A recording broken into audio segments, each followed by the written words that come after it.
Pemirsa, Anda masih menyaksikan Kominfo Newsroom. Pemirsa, sejak adanya konflik antara Ukraina dan juga Rusia, pemerintah Indonesia terus berupaya melakukan evakuasi terhadap beberapa WNI yang ada di Ukraina. Nah, pemirsa, seperti apa proses evakuasi yang dilakukan oleh pemerintah Indonesia dan bagaimana kondisi dari WNI kita? Kita saat ini sudah bersama dengan Bapak Yuda Nugraha selaku Direktur Perlindungan WNI. Halo, salam sehat Pak Yuda.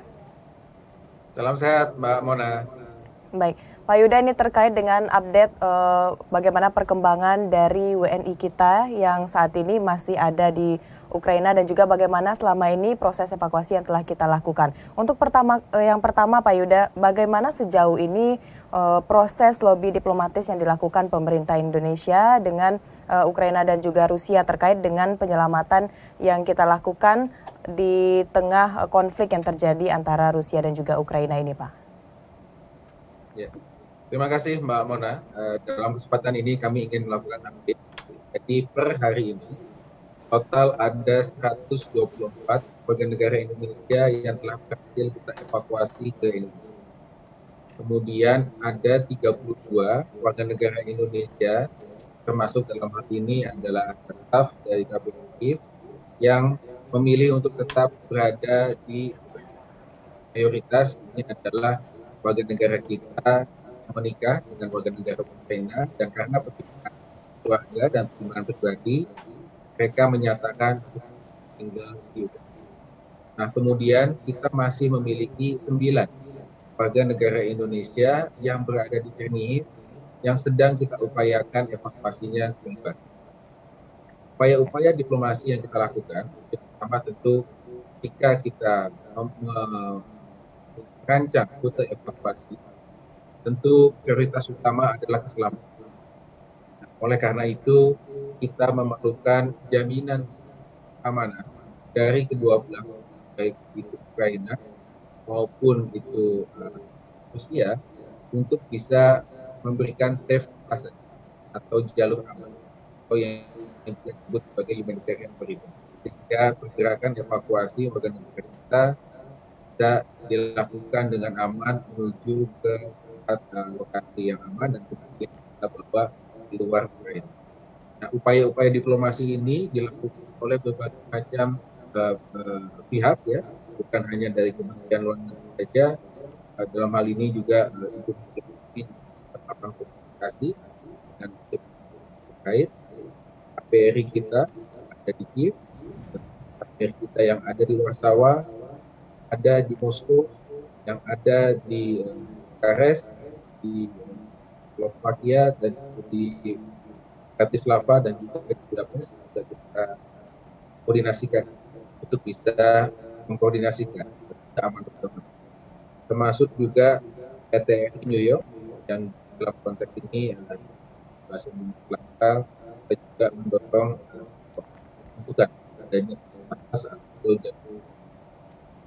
Demikian, Mbak. Baik, Pak Yuda, berarti sudah ada beberapa yang kita evakuasi dan juga setelah tiba di Indonesia. Dan bagaimana dengan kondisi warga negara Indonesia yang memilih untuk tetap tinggal di sana bersama dengan keluarga atau yang dengan merawat keluarga yang positif COVID-19, bagaimana kita memastikan mereka dalam kondisi baik, apakah wilayah tersebut aman dari jalur konflik, dan bagaimana mengenai konsumsi bagi mereka di sana, Pak? Ya, bagi warga negara kita yang memang atas kesadaran sendiri, atas pilihan sendiri, memilih untuk tetap tinggal di Ukraina, kami tentu tetap memonitor kondisi mereka. Mereka saat ini tetap aman, ya, di lokasi, dan kami terus menjalin komunikasi dengan mereka, memonitor kondisi. Khusus untuk yang 9 warga negara kita yang ada di hari ini, kita sudah koordinasi dengan Kemlu Ukraina dan juga pihak pemerintah yang ada di Chernihiv, kita mengungsikan mereka ke lokasi yang lebih aman. Saat ini ada di dalam.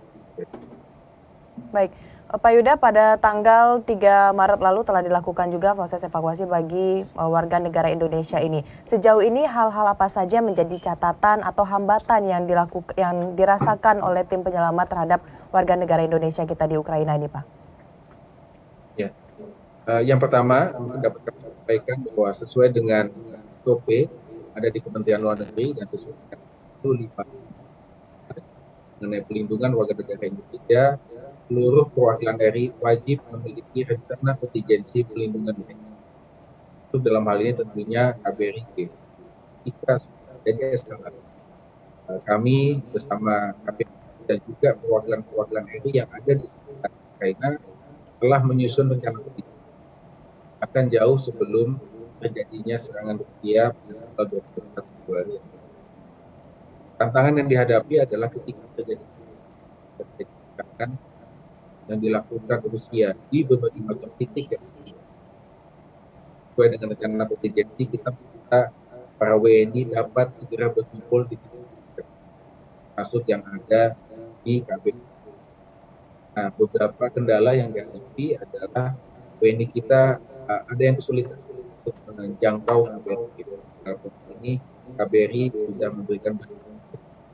Namun khusus yang ada di Chernihiv, karena lokasi mereka di zona terbuka, tidak bisa melakukan pergerakan evakuasi membawa mereka ke Kiev.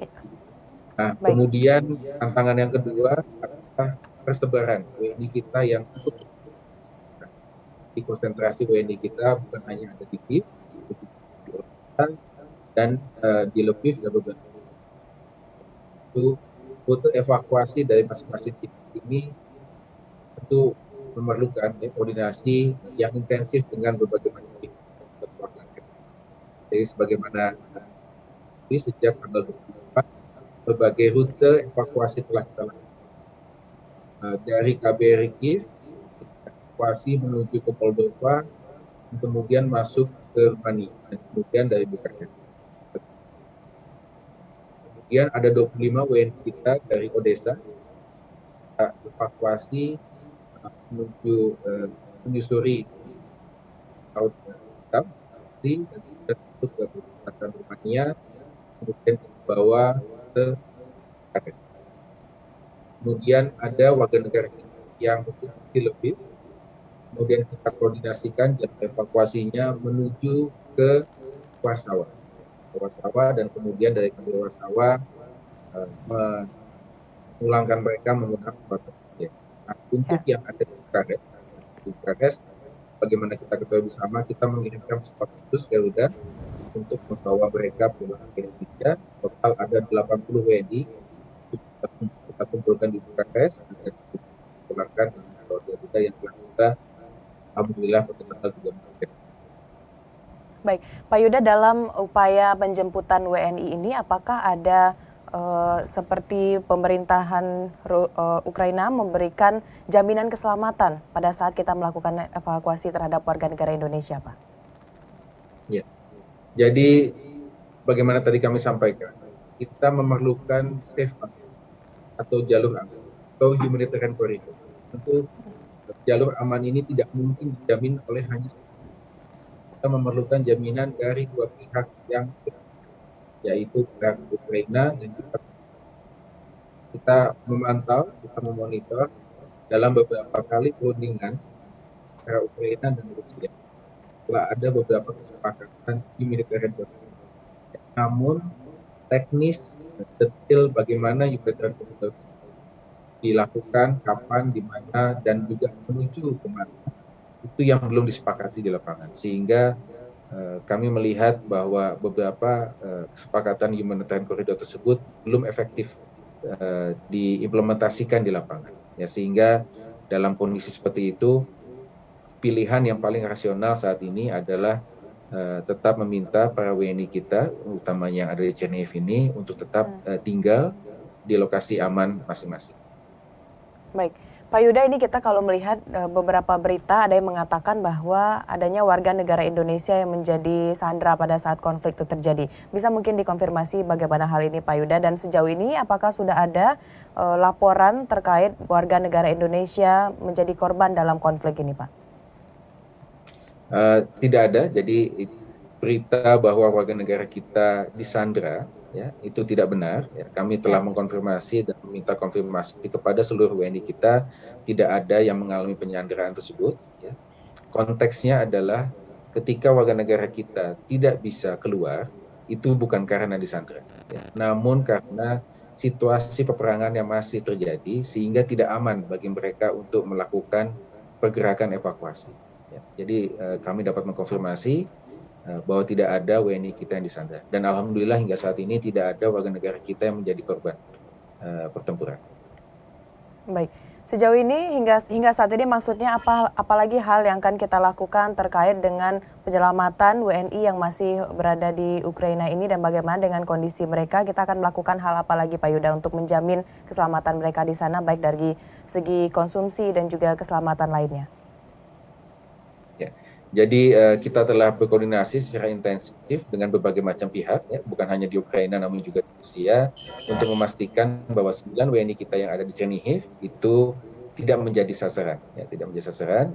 Kita per hari ini tadi kami sampaikan sudah bisa kita relokasi ke tempat yang lebih aman, ya, dan kemudian kita dengan berbagai macam upaya diplomasi yang kita lakukan, ya, mendorong terciptanya humanitarian corridor yang efektif di lapangan. Jadi bukan hanya kesepakatan di atas kertas, namun kita mendorong bagaimana humanitarian corridor tersebut betul-betul bisa dipatuhi, dihormati, dan dilaksanakan secara penuh di lapangan. Ya, dalam konteks teknis, kapan, ya, di mana dan menuju kemana rute evakuasi tersebut bisa dilaksanakan. Nah, dengan kesepakatan dua negara tersebutlah, maka jalur aman itu bisa tercipta dan kita bisa evakuasi warga negara kita dengan aman. Kita akan upayakan terus, Mbak. Kita mohon doanya dari seluruh warga negara Indonesia. Baik, Pak Yuda, pada saat melakukan proses evakuasi, apakah tim penyelamat sempat menemukan nama-nama yang sebelumnya tidak ada pada data? Ternyata mereka adalah warga negara Indonesia yang juga ada di Ukraina. Kalau misalkan ada, itu penyebabnya apa kira-kira, Pak? Ya, betul Mbak Mona. Ini adalah salah satu tantangan kita yang cukup besar, ya, cukup rumit. Jadi ketika kita melakukan langkah-langkah pelindungan termasuk evakuasi warga negara Indonesia, maka data yang akurat, data warga negara Indonesia yang akurat itu menjadi kunci utama. Ya, sebelum terjadinya serangan Rusia pada tanggal 24 Februari yang lalu, KBRI Kiev telah menyampaikan himbauan kepada seluruh warga negara kita untuk segera lapor diri. Segera lapor diri dan memastikan bahwa data yang tercatat di KBRI Kiev itu adalah data yang paling update, ya, termasuk alamat dan kontak masing-masing. Ya. Namun yang terjadi di lapangan adalah ketika kita sudah melakukan berbagai macam langkah evakuasi, ya, baru kemudian kami menerima laporan, ya, ada warga negara kita yang baru melakukan lapor diri. Nah, ini tentu membuat sulit, ya, kompleksitas di lapangan karena proses evakuasi itu kan kita harapkan bisa sekali jalan seperti itu, ya, karena ketika kita back and forth tentu akan ada risiko, ya, akan ada risiko bukan hanya bagi tim evakuasi namun juga bagi warga negara itu sendiri. Jadi ini menjadi pelajaran yang berharga bagi kita, menjadi wake up call bahwa lapor diri di awal, ya, itu menjadi kunci utama pelindungan kita. Ya, jangan lapor diri ketika sudah ada masalah, gitu ya, atau sudah terjadi eskalasi yang membuat nanti proses evakuasi atau penyelamatannya akan semakin berbahaya dan juga semakin kompleks. Baik. Tentunya kita akan selalu menunggu perkembangan atau informasi terbaru dari warga negara Indonesia yang ada di Ukraina, dari Pak Yuda Nugraha. Bapak, terima kasih atas informasi yang telah disampaikan. Tetap jaga kesehatan, Pak Yuda. Terima kasih, salam sehat. Salam sehat, Mbak Mona. Terima kasih. Terima kasih. Pemirsa, tetaplah bersama kami di Kominfo Newsroom karena setelah jeda kami akan kembali dengan berbagai informasi lainnya.